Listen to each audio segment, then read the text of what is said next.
Cinta Kajian Sunnah. Bismillahirrahmanirrahim. Innal hamdalillah nahmaduhu wa nasta'inuhu wa nastaghfiruh wa na'udzu billahi min syururi anfusina wa min sayyiati a'malina. May yahdihillahu fala mudhillalah wa may yudlil fala hadiyalah. Asyhadu an la ilaha illallah wahdahu la syarikalah wa asyhadu anna Muhammadan abduhu wa rasuluhu. Allahumma salli ala Muhammadin wa ala ali Muhammad kama sallaita ala Ibrahim wa ala ali Ibrahim innaka Hamidum Majid. Allahumma barik ala Muhammadin wa ala ali Muhammad kama barakta ala Ibrahim wa ala ali Ibrahim innaka Hamidum Majid. Amma ba'd. Fa inna asdaqal hadis kitabullah wa khairal hadi hadi Muhammadin sallallahu alaihi wasallam wa syarrul umuri muhdatsatuha fa inna kulla muhdatsatin bid'ah wa kulla bid'atin dhalalah wa kulla dhalalatin finnar.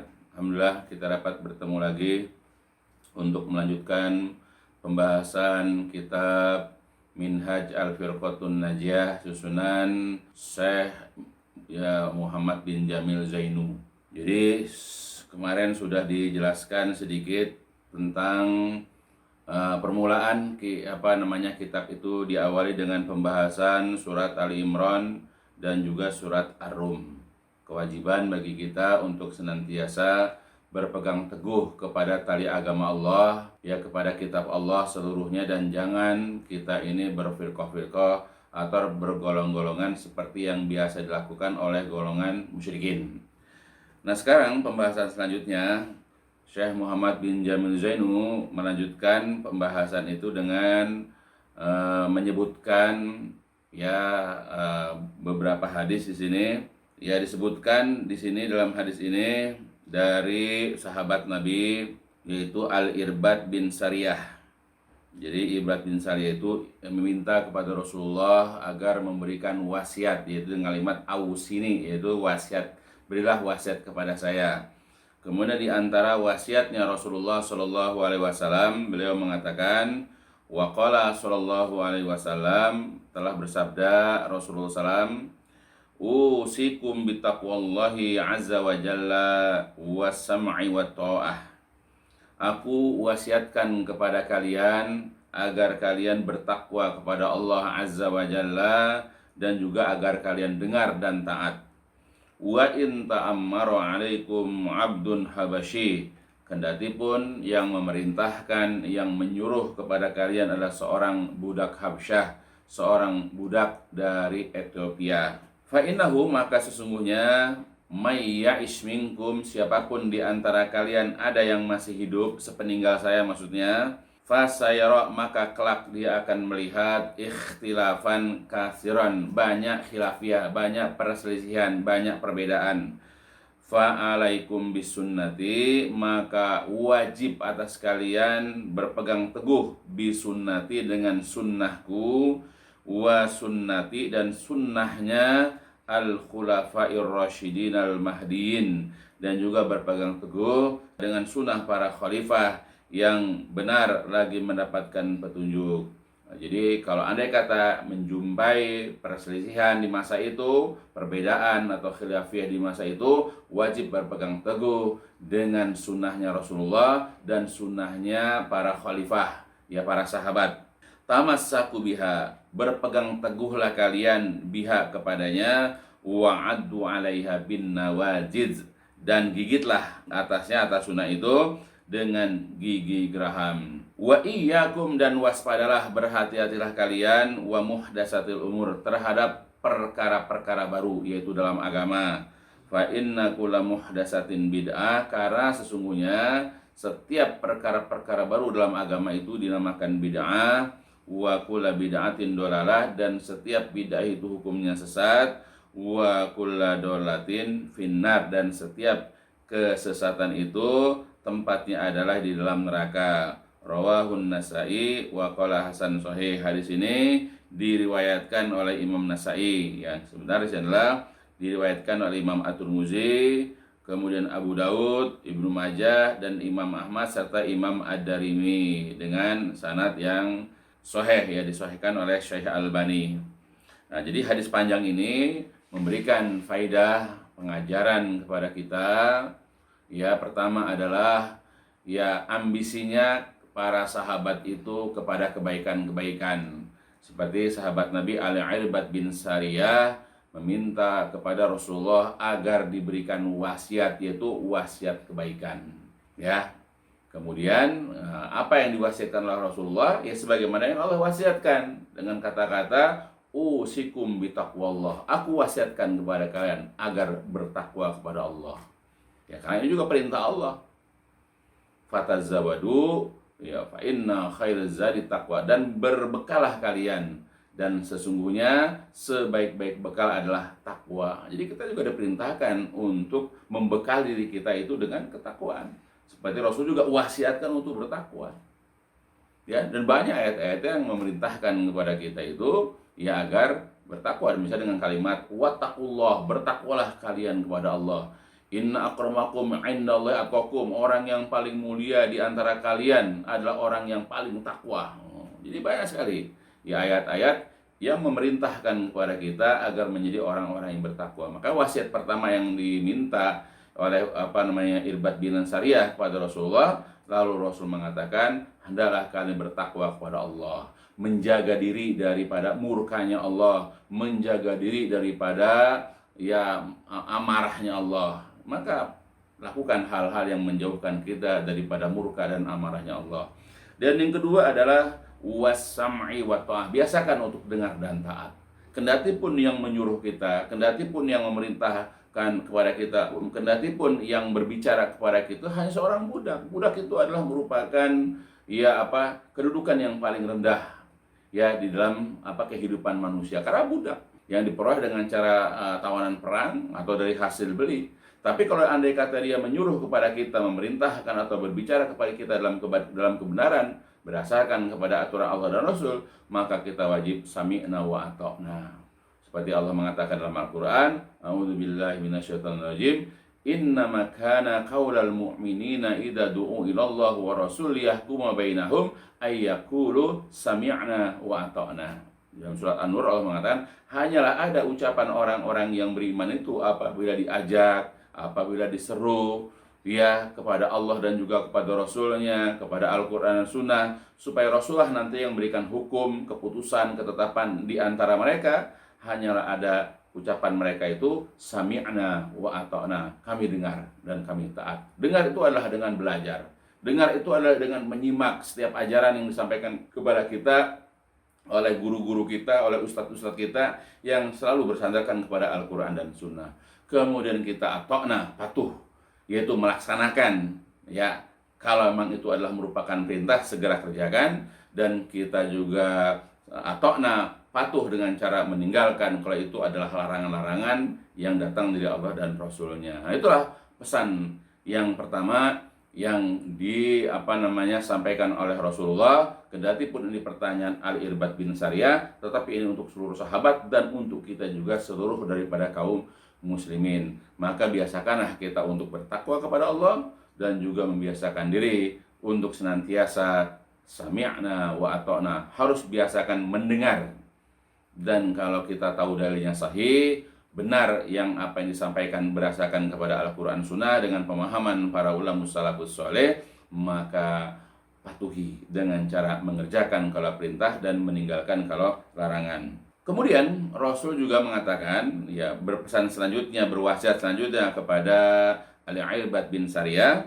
Ya, ini merupakan bentuk pemberitahuan, info ya kepada Al-Irbad atau kepada kita juga seluruhnya. Fa innahu may ya'ish minkum, sesungguhnya siapapun di antara kalian ada yang masih hidup nanti sepeninggal saya, jadi kalau saya meninggal masih ada di antara kalian yang masih hidup, fa sayara, maka kelak dia akan melihat ikhtilafan katsira, banyak perselisihan. Ya, kita juga kalau kita baca sejarah sepeninggalnya Rasulullah ya adalah perselisihan. Ya, sampai kepada pertikaian, permusuhan. Ya kalau kita baca sejarah ya kita akan jumpai itu. Nah, tetapi Rasulullah bukan hanya sekedar mengabarkan kepada kita, bukan hanya menginfokan kepada kita, tapi memberikan solusi. Gimana kalau seandainya kita jumpai ada perselisihan? Nah, seperti zaman sekarang lah. umat Islam zaman sekarang ada perbedaan-perbedaan, perselisihan-perselisihan. Ya, Nabi sudah memberikan solusi, sudah memberikan jalan keluar. Fa'alaikum bisunnati, wajib atas kalian berpegang teguh kepada sunnahku. Ya. Apa sunnah Nabi? Yaitu hadis-hadis Nabi. Ya, sunnah-sunnah Nabi. Dan kalau andai kata juga kita belum jumpai, ya udah wa sunnati, dan juga sunnahnya al khulafair rasyidin, yaitu para khalifah, ya, yaitu sahabat-sahabat Nabi yang dekat dengan sahabat-sahabat Nabi yang dekat dengan Nabi, yang mereka itu rasyidin, benar, sudah begitu juga mereka mendapatkan bimbingan, mendapatkan petunjuk. Ya, jadi kita berpegang dengan sunnah Nabi dan para khalifah dan juga seluruh sahabat, yaitu asar-asarnya para sahabat. Jadi kalau kita andai kata ada perbedaan perselisihan antara kita dengan seseorang, antara pengajian kita dengan pengajian yang ini, nggak usah terlalu ribut, udah lihat aja dasarnya, lihat aja dalilnya, ya. Jangan lihat kepada pengajian siapa, pengajian mana, tapi lihat dalilnya, lihat ya kepada solusi dari sabda Nabi, yaitu berpegang teguh dengan sunnahku. Lihat ayat Quran, lihat hadis Nabi, lihat asarnya para sahabat. Kemudian apa kata Nabi? Tamassaku biha, berpegang teguhlah kalian dengan sunnah. Ya, dengan sunnah Nabi. Biasakan kita itu. Jadi kalau kita belajar sama orang, kita ngaji sama seseorang, apakah dia syekh, apakah dia ustadz, ataukah dia kiai, ataukah dikatakan dia ulama, apa yang disampaikan? Ya, dasar Quran sunnah atau enggak? Ya, kita pegang karena Quran sunnahnya. Bukan siapa dia yang menyampaikannya. Ya. Lihat apa yang disampaikan kepada kita, dasar-dasarnya apa, ya seperti itu, supaya kita ini tidak terhindar kepada taklid buta, supaya kita terhindar dari fanatik, karena yang namanya manusia itu tidak pernah luput dari kesalahan, selalu ada kesalahan-kesalahan, ada kekeliruan-kekeliruan yang disampaikan. Nah, sekarang setiap ustadz, setiap guru itu ada kekurangan, ada kelebihannya, ya gitu. Jadi kita jangan terlalu nanti fanatik atau taklid, itu membahayakan diri kita. Makanya lihat apa yang disampaikan itu berdasarkan, bersandarkan kepada Al-Quran Sunnah atau tidak. Dan pemahaman juga itu, apakah sesuai dengan pemahaman para ulama salafus saleh, para sahabat, tabi'in, atba'ut tabi'in, dan seterusnya yang mengikuti jejak mereka. Ya, kemudian adu alaiha bin nawajid, gigit ya apa yang sudah kita pahami, apa yang kita sudah dapatkan dari hadis-hadis Nabi, gigit, jangan dilepas lagi. Sebab kalau kita misalnya, ya contohlah kalau kita menggigit sesuatu, lalu kemudian kita membuka mulut kita berbicara, akan terlepas.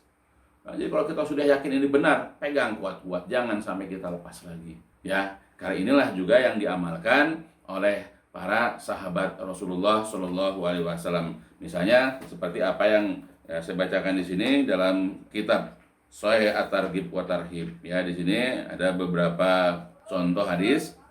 Wa an Abis bin Rabi'ah, dari Abis bin Rabi'ah qala berkata, ra'aitu Umar bin Khattab radhiyallahu an yuqabilul hajar, yakni al-aswad.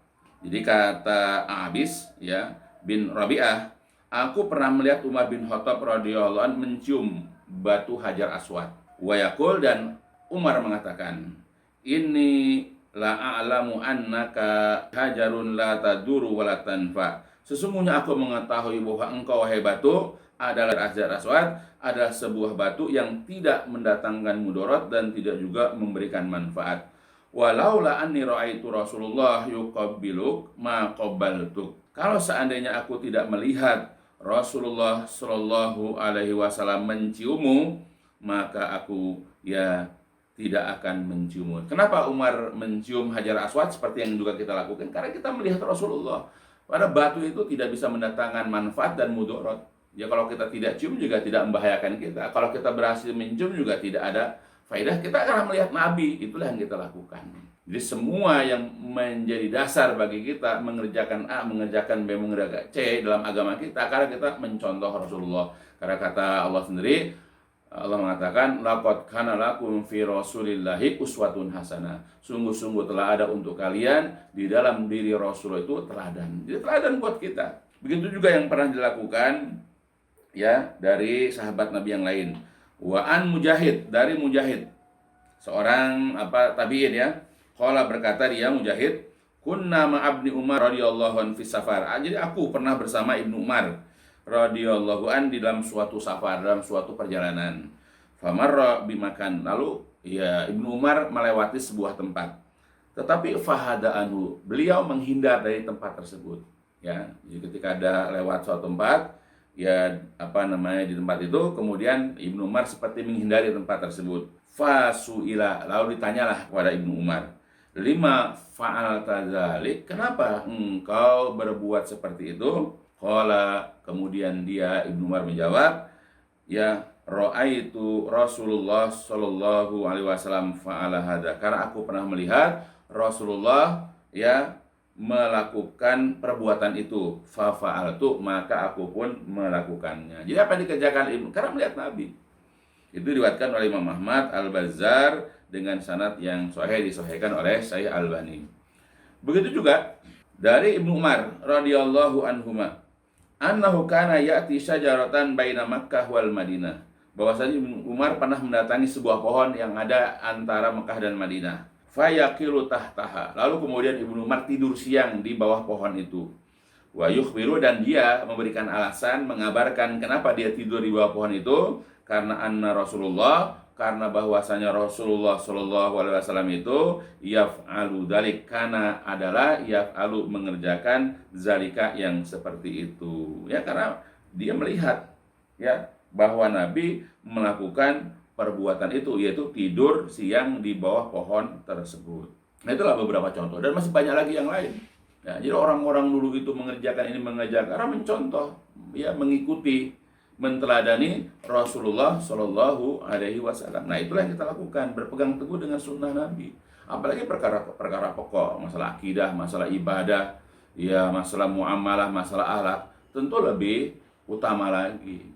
Ya, maka jangan sungkan, jangan ragu, ya jangan kita ini katakanlah ya ragu dengan mengamalkan sunnah-sunnah Rasulullah Shallallahu alaihi wasallam. Kemudian Nabi juga berpesan dengan kalimat selanjutnya, wa iyyakum wa muhdatsatil umur, waspadalah kalian terhadap perkara-perkara baru dalam agama. Jadi kalau seandainya kita diajarkan, dianjurkan untuk mengerjakan suatu amalan, maka hati-hati. Karena itu boleh jadi apa yang dikerjakan itu bukan yang pernah dicontohkan oleh Rasulullah. Kemudian Rasulullah SAW berpesan, ya dalam lanjutan hadisnya, wa iyyakum wa muhdatsatil umur, waspada kalian terhadap perkara-perkara baru dalam agama. Jadi Nabi sudah mengabarkan, menginfokan kepada kalian bahwa ya semasa beliau sudah wafat itu akan ada bermunculan ya amalan-amalan, perkara-perkara baru dalam agama yang dilakukan oleh umatnya, dibuat-buat oleh umatnya dengan niat baik, dengan tujuan baik. Tapi itu jelas perkara baru, karena di zaman Nabi nggak ada. Kemudian di zaman setelah itu baru kemudian bermunculan.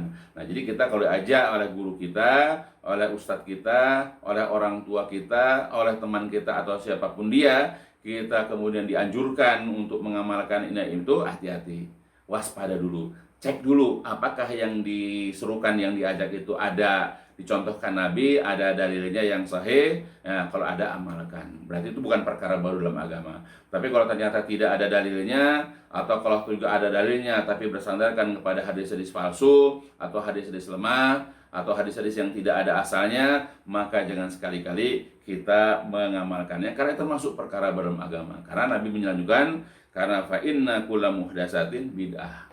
Karena setiap perkara baru dalam agama, dalam masalah agama ya, itu adalah bid'ah. Ya, itu terkena dalam kaidah.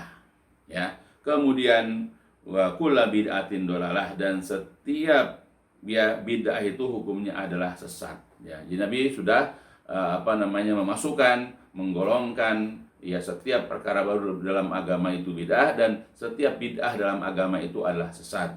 Dan kemudian lanjutkan wa kulla dolalatin finnar, dan setiap kesesatan itu tempatnya adalah di dalam neraka. Nah, ini kaidah kita di dalam beragama. Inilah firqah najiyah, inilah golongan yang selamat. Ya, jadi kita berada di dalam suatu tempat yang mudah-mudahan kita menjadi golongan yang selamat, menjadi firqatun najiyah, bukan berarti kita tidak menjumpai persoalan-persoalan, ya pasti ada perselisihan, pertikaian, perbedaan antara seseorang dengan kita dengan orang lain, perbedaan antara pengajian kita dengan pengajian orang lain dan seterusnya, pasti ada. Namanya kita hidup di dunia itu pasti begitu. Nah, tapi Rasulullah sudah memberikan solusi, memberikan jalan keluar gimana cara menghadapinya, yaitu membiasakan diri tadi berpegang teguh dengan sunnah beliau. Ya, dan Nabi juga sudah mengatakan, taraktu fikum syai'aini lan tadilu ba'dahuma kitaballah wa sunnati wa la yatafarraqa hatta yarida 'alayal haud. Jadi aku telah tinggalkan kepada kalian, aku telah wariskan kepada kalian dua hal yang jika kalian berpegang teguh kepada kedua hal itu, kalian tidak akan tersesat selamanya. Jadi kalau kita berpegang kepada dua-duanya ini, maka kita dijamin oleh dalam hadis ini kita tidak akan tersesat. Artinya kalau kita hanya berpegang kepada salah satunya saja atau bahkan tidak berpegang kepada keduanya, kita dijamin sesat. Yang nanti akan dijelaskan dalam bab yang lain. Ya. Dan kedua-duanya itu kata Nabi selanjutnya adalah kitab Allah, wa sunnati dan sunnahku. Dalam bab yang lain, wa sunnati nabihi dan sunnah nabinya. Dan kedua-duanya tidak akan terpisah sampai keduanya nanti mendatangiku di telaga. Artinya sampai hari kiamat tidak terpisah antara kitab Allah dan sunnah. Makanya kita juga dalam kehidupan sehari-hari, apakah kita yang belajar atau kita yang mengajar atau kita hendak mengamalkan suatu amalan dalam agama, jangan terpisah antara Quran dan sunnah. Karena ini saling melengkapi. Karena sifat hadis nanti, sifat sunnah adalah untuk menjelaskan, ya, untuk menerangkan apa yang ada dalam isi Al-Quran. Allah hanya mengatakan dalam Al-Quran, aqimus sholat, tegakkan sholat. Tapi tidak disebutkan tata caranya, jumlah rakaatnya, waktu tepatnya, gerakan-gerakannya, bacaan-bacaannya, dan syarat-syarat sholat dan seterusnya tidak dijelaskan. Nah, kita bisa jumpai dalam hadis. Karena Nabi pernah mengatakan, shollu kama ra'aitumuni usolli. Sholatlah kalian sebagaimana kalian melihat aku sholat. Jadi hadis menerangkan tentang Al-Quran. Ya, insya Allah nanti akan ada bab pembahasan itu. Ya, makanya kita ketika belajar, kalau tidak ingin tersesat, ya, maka jangan menjauhkan diri dari pengajaran Al-Quran dan Sunnah. Ya, jangan hanya belajar Quran saja dalam beragama, dalam memahami agama, Sunnah kita tinggalkan. Ya, tidak boleh. Ya, karena harus berdampingan. Kita belajar Quran, ya, maka kita juga harus belajar hadis untuk saling melengkapi, menyempurnakan dan saling menerangkan. Ya, kalau tidak, ya, seperti tadi jaminan ya dari Rasulullah akan sesat. Makanya sekarang banyak kesesatan-kesesatan yang terjadi ya di bumi ini, bahkan di tempat kita ya dengan aneka ragam kesesatan ya karena mereka jauh dari pemahaman Al-Quran dan Sunnah. Mereka hanya mengandalkan akalnya, mengandalkan hawa nafsunya, mengandalkan pemahamannya saja. Makanya wajar. Nah, inilah peran pentingnya para ulama untuk memberikan penjelasan ya kepada umat manusia ya ketika mengajarkan, mendakwahi mereka itu kepada agama, maka tidak boleh meninggalkan pengajaran Al-Qur'an dan hadis. Ya, tidak boleh. Hanya salah satunya ya atau bahkan tidak kedua-duanya. Ya, tapi biasanya orang mengajarkan Al-Quran Sunnah, yaitu karena mereka memang punya pemahaman yang baik tentang Quran dan Sunnah. Adapun orang yang meninggalkan Quran dan Sunnah ya karena mereka malas menghafalkan Quran, malas menghafalkan hadis, atau malas membaca kitab-kitab yang berkenaan dengan Al-Quran dan hadis. Seperti itu, makanya akhirnya ya dengan kemampuan mereka berretorika, berorasi, ya mengajak orang kepada agama, tapi karena tanpa dasar yang baik Quran Sunnahnya, maka akan tanpa sadar mereka sudah ya sesat dan menyesatkan. Nauzubillah. Kita berharaplah, kita memohon kepada Allah agar jangan sampai kita ini menjadi kelompok yang seperti ini. Ya, jadi kita kembali kepada pelajaran bahwa Firqatun Najiyah itu adalah orang yang selalu mengembalikan persoalan-persoalan yang terjadi di masyarakat ya itu kepada Al-Quran dan Sunnah. Jadi kalau andai kata ada perselisihan, maka mengembalikan kepada Al-Quran Sunnah. Dan juga sebagaimana firman Allah dalam Quran, misalnya surat 4, ya Allah mengatakan, a'udzubillahi minasyaitonirrajim, fa in tanaza'tum fi syai'in farudduhu ilallah wa rasul. Jika kalian saling berselisih, bertentangan, berlainan pandangan tentang sesuatu, ya jadi yang namanya perbedaan pandangan Berselisih itu hal biasa, hal yang dapat kita jumpai sehari-hari. Makanya Allah sudah memberikan solusi. Kalau terjadi perselisihan, perbedaan, ya lain pandangan, sudah jelas farudduhu, maka kembalikanlah dia yang diperselisihkan itu, yang diperbedakan itu ilallah, kepada Allah. Apa itu? Al-Quran. Dan juga kepada Rasul, yaitu sunnahnya. Ya sudah jauh-jauh hari. Bukan kepada pendapat masing-masing atau pendapat gurunya masing-masing, pendapat kelompoknya masing-masing. Ya, maka kembalikan kepada Al-Quran dan Sunnah. Gimana menurut Allah dalam Al-Quran, bagaimana menurut hadis. Ya, insya Allah dengan membiasakan diri, mengumpulkan perbedaan-perbedaan selalu kepada Al-Quran Sunnah, mengembalikan, merujuk kepada Al-Quran Sunnah, perbedaan-perbedaan itu bisa diminimalkan. Ya, insya Allah persatuan, kesatuan, kekuatan umat Islam itu bisa terus terjaga. Ya, tapi kalau misalnya mereka membelakangi Al-Quran, ya sudah, apalagi membelakangi hadis, ya sudah, maka jadilah umat Islam ini saling berselisih, bertengkar, bertikai, dan dengan pertikaian inilah umat Islam menjadi lemah. Nah, inilah barangkali yang bisa disampaikan, hadis yang dijadikan dasar penjelasan tentang Firqatun Najiyah oleh Syekh Muhammad bin Jamil Zainu. Pembahasan ini insya Allah kita akan lanjut nanti, sedikit-sedikit lah. Yang penting apa yang dijelaskan ini bisa dipahami oleh kita semua, khususnya saya, keluarga saya, jamaah pengajian, dan juga seluruh kaum muslimin insya Allah. Kurang lebihnya saya minta maaf, dan diakhiri dengan alhamdulillahirabbil subhanakallahumma wa bihamdika asyhadu an la ilaha illa anta astaghfiruka wa atubu ilaik. لسوف أعود يا أمي أقبل رأسك